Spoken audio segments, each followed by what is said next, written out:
Doctor Martin Patrick കൂടി ചേരുന്നുണ്ട്. സാമ്പത്തിക വിദഗ്ധരാണ് അദ്ദേഹം. ശ്രീ ഡോക്ടർ മാർട്ടിൻ പാട്രിക്, സ്വാഗതം മാതൃഭൂമി ന്യൂസിലേക്ക്.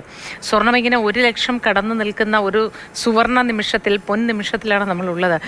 സാധാരണക്കാരനെ എല്ലാ തരത്തിലും ബാധിക്കും, വിവാഹ ആവശ്യങ്ങൾക്ക് മറ്റും വാങ്ങുമ്പോൾ ബാധിക്കും എന്നതാണ് പൊതുവെ എല്ലാവരും കരുതുന്ന ഒരു കാര്യം, അല്ലെങ്കിൽ പരിഗണിക്കുന്ന ഒരു കാര്യം. ഏത് തരത്തിൽ മൊത്തത്തിൽ എല്ലാ മനുഷ്യരെയും ഈ സ്വർണ്ണവില വർധനവ് ബാധിക്കും?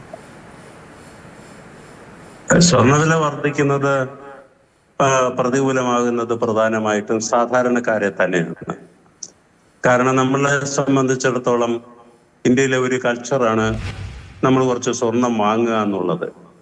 അതുകൊണ്ടാണല്ലോ ഗാർഹിക രംഗത്ത് വീടുകളിലെ സ്വർണത്തിന്റെ അളവെടുത്താൽ ഏതാണ്ട് ഇന്ത്യയിലെ ഹൗസ് ഹോൾഡ്സിന്റെ ഇടയിൽ 25,000 ടൺ സ്വർണം കയ്യിലിരിപ്പുണ്ടെന്നാണ് കണക്കാക്കുന്നത്.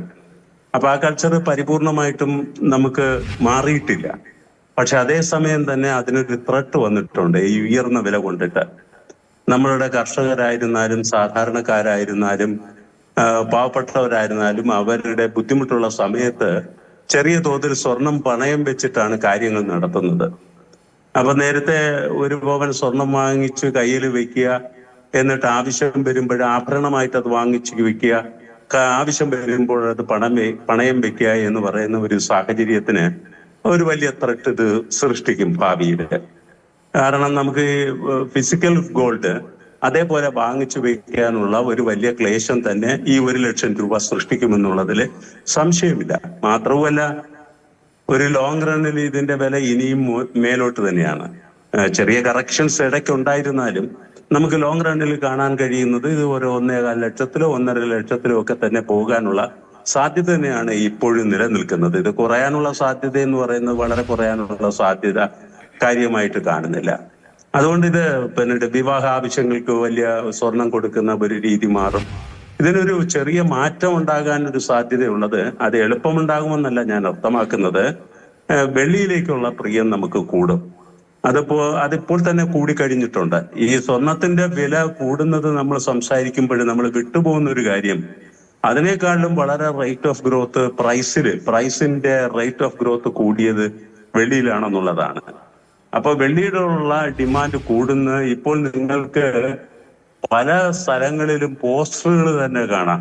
നിങ്ങളുടെ പഴയ വെള്ളി ആഭരണങ്ങൾ എടുത്തിട്ട് പുതിയത് നിങ്ങളുടെ വാങ്ങിക്കാം, അല്ലെങ്കിൽ ഇപ്പോഴത്തെ വിലയ്ക്ക് വിൽക്കാം എന്നുള്ള പോസ്റ്ററുകൾ ധാരാളമായിട്ട് കാണാൻ കഴിയുന്നുണ്ട്.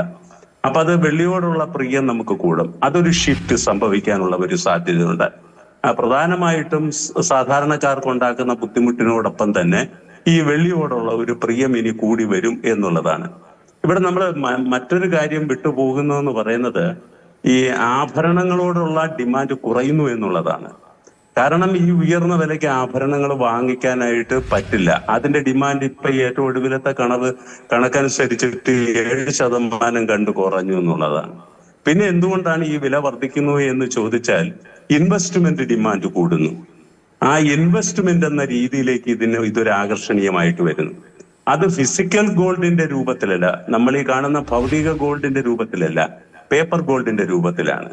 മ്യൂച്വൽ ഫണ്ടുകള്, പിന്നീട് ഡിജിറ്റൽ ഗോൾഡ്സുകള്, ഇങ്ങനെയുള്ള രൂപത്തിലേക്ക് ഇത് കൂടുതൽ ഇൻവെസ്റ്റ് ചെയ്യപ്പെടുന്നുണ്ട്. അത് ഭയങ്കര വർധനവാണ്. കഴിഞ്ഞ വർഷത്തെ ഒരു കണക്ക് പ്രകാരം കാണിക്കുന്നത്, ഈ വിലക്കയറ്റം ഉണ്ടായതിനു ശേഷമുള്ള ഒരു കാര്യം എടുക്കുമ്പോൾ 78% വർധനവാണ് ഈ രംഗത്തുണ്ടായിരിക്കുന്നത്. മറ്റൊരു രംഗത്ത് ഇത്രയും വലിയൊരു വർധനവ് ഉണ്ടായിട്ടില്ല. അപ്പൊ ഈ നിക്ഷേപം എന്ന രീതിയിൽ ആളുകൾ ഇതിനെ ആകർഷണീയമായി കാണാൻ തുടങ്ങി. ധാരാളം പണം. പ്രതികരണവുമായി ഒപ്പം ചേർന്നതിന് ഡോക്ടർ മാർട്ടിൻ പാട്രിക് ആണ്, സാമ്പത്തിക വിദഗ്ധനാണ്. അദ്ദേഹമാണ് വിശദ വിവരം നമ്മളുമായി പങ്കുവച്ചത്.